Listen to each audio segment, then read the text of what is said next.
बहुत से लोगों को जब मैं ऑफिस आती हूँ तो मैं रास्ते में देखती हूँ कोई पानी का दान कर रहा है, कोई जो है मैं देखती हूँ कि भंडारे करा रहा है। लेकिन एक और चीज़ है, लाल किताब में जो कहा जाता है कि भाई हर किसी को पानी का दान नहीं करना चाहिए, जिसका चंद्र उच्च का होता है उसे जल का दान नहीं करना चाहिए। लेकिन बहुत से लोग तो बिना जाने अनजाने कर ही रहे हैं, बहुत सारी चीज़ें कर ही रहे हैं। तो इसका इफ़ेक्ट पड़ता है हमारी लाइफ पर? देखिए, लाल किताब या इसकी मैं बात नहीं करता, हुँ, लेकिन मैं आपको 2-3 बातें बताना चाहता हूँ, बड़ी इम्पोर्टेंट वो समझने की हैं। वो ये है कि हम दान क्यों कर रहे हैं, सबसे हुँ, पहली बात तो ये है।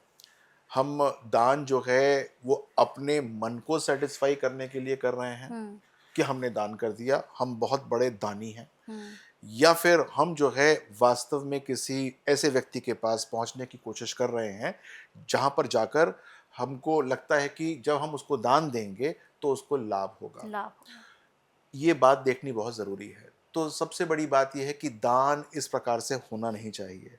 दान करने से आप सोसाइटी को मोहताज बनाते हो, और दूसरी बात ये है कि अपने आप को आप एलिवेट करने की कोशिश करते हो, आप राजा बनने की कोशिश करते हो। हुँ, दान हमेशा गुप्त होता है, यानी कि मैंने कर दिया तो मुझे पता ही नहीं कि मैंने किया किसको है, और जिसको मिला उसको भी पता नहीं होना चाहिए कि किसने ये किया है। यहाँ पर एलिवेशन नहीं होता। हुँ, यहाँ पर जो है आपने किसी को वास्तव में किसी नीडी व्यक्ति को दे दिया, आपने वृद्ध आश्रम में दान दे दिया, आपने किसी बूढ़ी महिला को दान दे दिया, आपने कोई बूढ़ी महिला अडॉप्ट कर ली, राइट? कि हुँ, इसका खाना-पीना, आप जाइए वृंदावन, वहाँ पर कितनी सारी विधवाएँ होती हैं, आप जो है उनको अडॉप्ट कर लीजिए, आपको सही उनसे बात। मिलने की भी ज़रूरत नहीं है।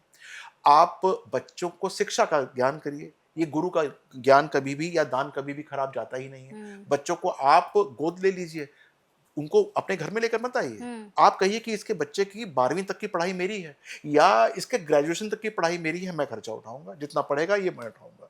आपको बताने की ज़रूरत नहीं है कि एक्स, वाई, ज़ेड ने ये खर्चा उठाया है, तब तो हुँ, ये दान मान्य है, वरना ये दान आपके लिए एंटी है, आप अपने आप को सेल्फ एलिवेट कर रहे हैं। सनातन में इसका कोई भी जो जो वक्तव्य है मान्य नहीं है। हुँ, हम दान जब करते हैं तो इस हाथ से करते हैं, तो इस हाथ को पता नहीं होना चाहिए कि हमने दान किया है, तभी दान का महत्व है। महत्व और है। दान यदि सेल्फ एलिवेशन के लिए है तो नहीं होना चाहिए। हुँ, ये तो बात हो गई सनातन की। हुँ, अब मैं आता हूं उसका जो एक ऑफशूट है, ज्योतिष के अंदर।